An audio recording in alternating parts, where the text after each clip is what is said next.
नहीं, क्योंकि मैंने अपने मन की बात व्यक्त करने के लिए भाषा का प्रयोग नहीं किया है।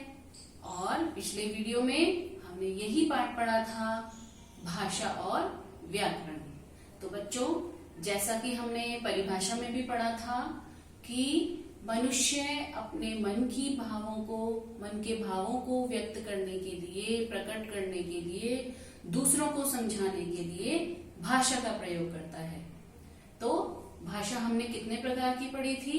मौखिक और लिखित। यानी अगर हम अपने मन की बात लिखकर प्रकट करते हैं तो वो लिखित भाषा है, और हम अपने मन की बात बोलकर प्रकट करते हैं तो वो लिखित भाषा है। लेकिन जब हम कोई इशारे करते हैं तो क्या कोई समझ पाता है हमारी बात को? नहीं, क्योंकि ये एक सांकेतिक भाषा है जिसे हमने व्याकरण में शामिल नहीं किया है। आपने देखा होगा जब आप लोग सड़क पे जाते हैं, चौराहा आता है, तो वहां पे आपने ट्रैफिक पुलिस को देखा होगा, वो आपको इशारे करके अपनी बात समझाते हैं। तो कुछ ही क्षेत्रों में सांकेतिक भाषा का प्रयोग किया जाता है, लेकिन साधारण जीवन में हम लोग सांकेतिक भाषा का प्रयोग नहीं करते हैं। बहुत कम चीजों में मना करना है, हाँ करना है, तो हम सांकेतिक भाषा का प्रयोग करते हैं। लेकिन व्याकरण में सिर्फ 2 ही भाषाएं बताई गई हैं। तो आते हैं परिभाषा पर।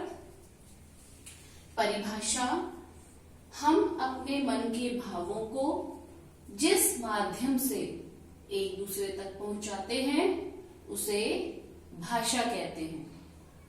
तो भाषा के कितने प्रकार हैं? मौखिक भाषा और लिखित भाषा। तो भाषा के कितने प्रकार हुए? मौखिक और लिखित। अब बच्चों, आपने देखा होगा सिर्फ मनुष्य ही अपने मन की बात को बोलकर किसी भाषा के रूप में प्रकट करता है। लेकिन क्या आपने कभी किसी जानवर को देखा है, चिड़िया को देखा है? नहीं। आप लोग ने चिड़िया को चींची करते हुए सुना है, लेकिन क्या आपने उसे कभी समझा है कि वो क्या बोलना चाहती है? घोड़ा हिन हिन करता है, लेकिन हम उसकी बात समझ नहीं सकते हैं। कुत्ता भौं भौं करता है, हम उसकी बात को नहीं समझते। माना कि जानवर बहुत समझदार होते हैं, लेकिन मनुष्य उनकी भाषा को नहीं समझ पाता है। तो मनुष्य ही भाषा बोलते हैं, बाकी सभी प्राणी अपनी आवाजें करते हैं। वो प्राणियों की, उन जानवरों की आवाजें होती हैं। जैसे कि कुछ उदाहरण हम देखेंगे। बिल्ली म्याऊं म्याऊं करती है, घोड़ा हिन हिन, और चूहा चू चू। ऐसे और भी आप अन्य उदाहरण इसमें लिख सकते हैं। अब पूरे देश में, पूरे विश्व में सिर्फ एक ही भाषा बोली और लिखी तो नहीं जाती है। जैसे कि हम राजस्थान प्रांत में रहते हैं, राजस्थान स्टेट में रहते हैं। आप लोग पढ़ रहे होंगे एसएसटी में स्टेट्स। क्या होता है स्टेट? हम एक राज्य में रहते हैं, उसे ही आप एसएसटी में पढ़ते हैं स्टेट के नाम से। तो हर राज्य की अलग अलग भाषा होती है। उसी प्रकार हर देश की, आपकी कंट्री की अलग अलग भाषा होती है। सभी की एक भाषा नहीं होती, क्योंकि सब जगह अलग अलग तरीके के लोग रहते हैं। तो ऐसे ही अलग अलग देश व प्रांत की अपनी अपनी भाषा होती है। जैसे कि देशों में भारत की राष्ट्रभाषा, भारत देश की, पूरे देश की जो भाषा है वो है हिंदी। उसी प्रकार चीन की भाषा चीनी। कुछ उदाहरण हम देखते हैं। भारत की भाषा हिंदी, चीन की चीनी, जर्मन की जर्मनी, और इंग्लैंड की अंग्रेजी। इसी प्रकार बच्चों, अलग अलग राज्यों में अलग अलग भाषाएं बोली जाती हैं। जैसे कि आप राजस्थान प्रांत में रहते हैं तो राजस्थान की राजस्थानी भाषा हुई, पंजाब की पंजाबी हुई, कश्मीर की कश्मीरी हुई, और उड़ीसा की उड़िया हुई। ऐसे ही बच्चों, सभी प्रांतों की अपनी अलग अलग भाषा है। बच्चों, विश्व में अनेक देश हैं। उनमें से ये हमारा भारत देश है, जिसे अनेक राज्यों में विभाजित किया है। इसके छोटे छोटे टुकड़े कर दिए गए हैं और इसे राज्यों का नाम दे दिया गया है। और सभी राज्यों में अलग अलग भाषाएं बोली जाती हैं। जैसे कि राजस्थान है, अभी आपको मैंने पहले भी बताया था, राजस्थान में कौन सी भाषा बोली जाती है? राजस्थानी। उसी प्रकार कश्मीर में कश्मीरी, उड़ीसा में उड़िया,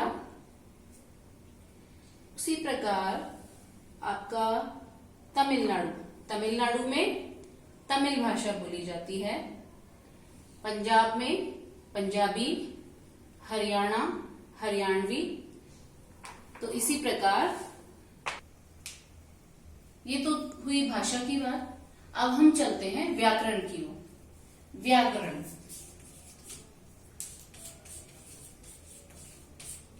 आप लोग भी सोचते होंगे दो दो किताबें लगाई जाती हैं, हिंदी में इंग्लिश में, क्यों लगाई जाती हैं?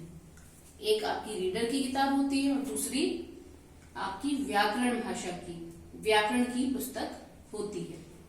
तो व्याकरण का क्या महत्व है? किसी भी भाषा में व्याकरण का बहुत अधिक महत्व है, क्योंकि व्याकरण ही होता है जिससे हम भाषा को सही लिखना, पढ़ना,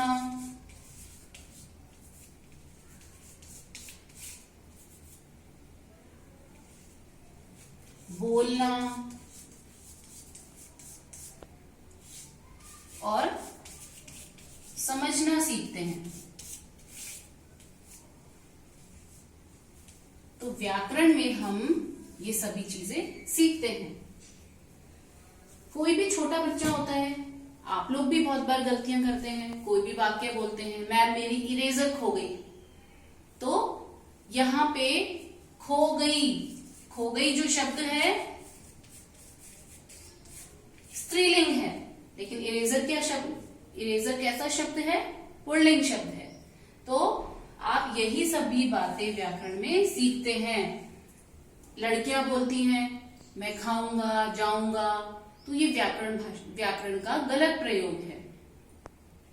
ये सभी बातें आप व्याकरण में सीखते हैं। सही वचन का प्रयोग करना, सही लिंग का प्रयोग करना, सही क्रिया का प्रयोग करना, ये सभी बातें हमें व्याकरण सिखाता है।